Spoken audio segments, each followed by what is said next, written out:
স্বামীর ইনকাম যতই কম হোক কাউকে বলবেন না। প্রয়োজনে নুন ভাত খাবেন। বিশ্বাস করেন মরবেন না। আসসালামু আলাইকুম রিজনাল লাইভ ব্লগে আপনাদের সবাইকে স্বাগত। দূরে এবং কাছে যে যেখান থেকে আমার ভিডিওটি দেখছেন আশা করি সবাই ভালো আছেন। আলহামদুলিল্লাহ আমরাও ভালো আছি। তো যিনি বা যারা আমার ভিডিওটি অলরেডি ক্লিক করছেন অবশ্যই একটা লাইক দিয়ে কন্টিনিউ করবেন আর আমার ছোট্ট চ্যানেলটি সাবস্ক্রাইব করে পাশে থেকে যাবেন। এটা আপনাদের কাছে আমার বিশেষ অনুরোধ। আজকের ব্লগটি শুরু করেছি সকালের নাস্তা থেকে।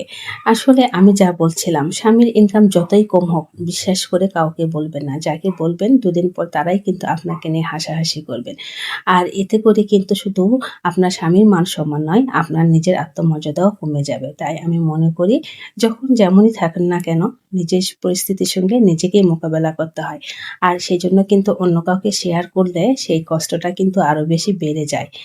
আর এদিকে কথা বলতে আমি আগেই কিন্তু গরুর মাংসটা কিচেনে বসিয়ে দিয়েছিলাম। আসলে এই রান্নাটা বসিয়ে দিয়ে অনেক কাজ করা যায়। আর সে কারণেই কিন্তু আমি চুলায় রান্নাটা দিয়ে এদিকে যে কাজগুলো সেগুলো অলরেডি করে নিয়েছি। আমার ছেলে-মেয়ে নাস্তা করে স্কুলে চলে গিয়েছে। তারপরে কিন্তু আমি আম আর চিড়া খেয়ে নিলাম। আমাদের উত্তরবঙ্গে এই জ্যৈষ্ঠ মাসে আম আর চিড়া সকালে খাবার খুব একটা প্রচলিত খাবার।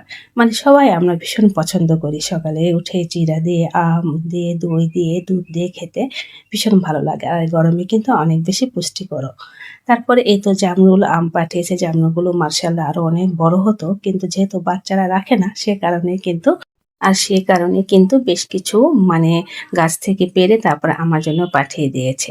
আর এই তো দেখেন কি সুন্দর আমগুলোও কিন্তু পাঠিয়েছে। আসলে কারো কাছ থেকে কোনো কিছু পেতে না ভীষণ ভালো লাগে। সেটা যতটুকুনি হোক না কেন আর যেই জিনিসটাই হোক না কেন উপহার বলেন, গিফট বলেন সবকিছু পেতে কিন্তু ভীষণ ভালো লাগে। আর এইজন্য আমি মনে করি এটা একটা সৌভাগ্যেরও ব্যাপার।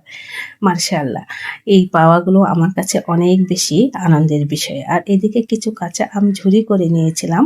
মানে আমগুলো একদম একদম কাঁচাও নেই, হালকা একটু লাল হয়ে গিয়েছে। তো খুব বেশি ঝুরি করে নিয়ে একটু মোটা করে কেটে নিয়েছি। এখন এটা হলুদ দিয়ে ১ ঘন্টার জন্য রোদে রেখে দেব। আর খুব বেশি ঝুরি করলে সেটা আমি কাঁচা রসটা মানে কাপড়ের সাহায্যে চিপে বের করে নিতাম। তো সেই কারণে আর খুব বেশি ঝুরি করি নাই। একটু মোটা করে এভাবে হলুদ দিয়ে যদি ১ থেকে ১.৫ ঘন্টা কড়া রোদে রাখা যায় তাহলে কিন্তু আমের ঝুরি আচার বানিয়ে নিতে অনেক বেশি সুবিধা হয়। আর আচারটা কিন্তু দীর্ঘদিন ভালো থাকে, একদমই নষ্ট হয় না। তো মার্শাল্লাহ আজকে খুব সুন্দর রোদে উঠেছে। তো সেই জন্যই এই তো হলুদে মেখে ছাদে দিয়ে আসবো। ১-১.৫ ঘন্টা পর উঠিয়ে নিয়ে এসে তারপরে বিকেলবেলা আমের আচারটা তৈরি করে নেব। এবার কিন্তু একদমই আমের আচার তৈরি করতে পারি নাই। কারণ মনটা একদমই ভালো না, ঝামেলা করতেও ইচ্ছে করে না। আর এই তো কাজ করছি আর মাঝে এসে কিন্তু এই যে গরুর মাংসটা নাড়া দিচ্ছি। সংসার জীবনে সমস্যা, অসচ্ছলতা, অভাব অনটন এগুলো থাকবে। তবে একজন গৃহিণীর মানেই হচ্ছে সবকিছু মানিয়ে নিয়ে চলা। আর সেই মানিয়ে নিতে চলতেই কিন্তু আমরা অনেকে অনেক বেশি মানে সমস্যায় পড়ে যাই।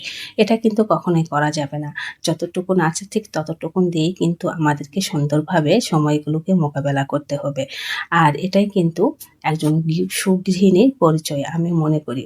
তো বিকেলবেলা কিন্তু মেয়েকে নিয়ে কোচিংয়ে গেছিলাম। কোচিং থেকে ফেরার পথে মেয়ে একটু বায়না ধরলো ফুচকা খাবে। তো ওকে নিয়ে কিন্তু আমাদের বাড়ির একদম পাশেই। তো বললাম ঠিক আছে চলো তাহলে একটু ঝটপট করে খেয়ে নাও।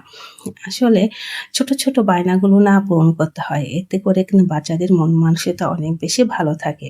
আর যা যতটুকু সামর্থ্য সেটুকের মধ্যে কিন্তু আমরা প্রত্যেকটা বাবা-মাই চেষ্টা করি বাচ্চাদের আবদারগুলো পূরণ করতে।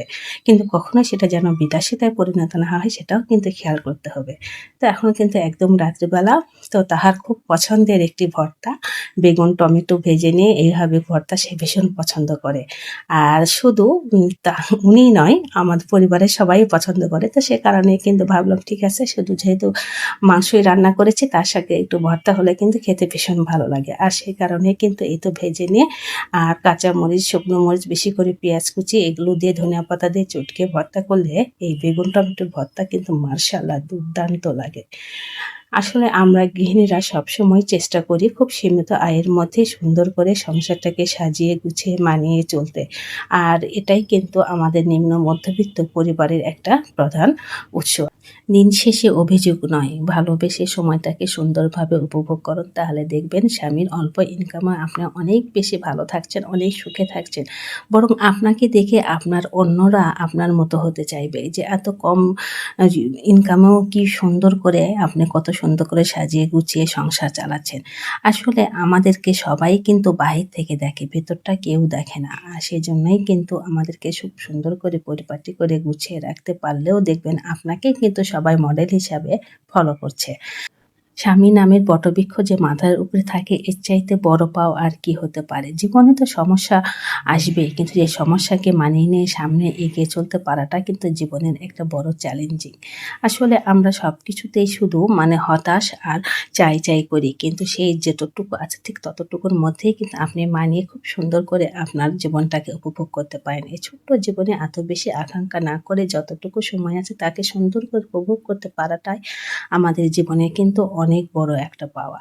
আর আমরা শুধু না পেলাম বলতে সময়টাই বা জীবনটাই কিন্তু একদম শেষ হয়ে যাচ্ছে। বুঝতেই পারছি না যে আমরা কিভাবে জীবনের শেষ প্রান্তে এসে দাঁড়িয়ে গিয়েছি। তো সবাই ভালো থাকবেন। আর আমার ছোট্ট ভিডিওটি স্কিপ না করে পুরোটা দেখবেন। আপনাদের কাছে কিন্তু আমি বরাবরই সবসময় এই অনুরোধটা করে থাকি। আর আমার ছোট্ট ভিডিওটি কেমন লাগলো অবশ্যই কিন্তু আপনারা সুন্দর কমেন্টস করবেন। আমার প্রিয় আপুরা সবসময় আমার পাশে ছিল, আছে, থাকবে। এই বিশ্বাসে কিন্তু সামনে এগিয়ে চলছি। তো আজকে এখানেই বিদায় নিচ্ছি। আবারও দেখা হবে পরবর্তী ভিডিওতে। আল্লাহ হাফেজ।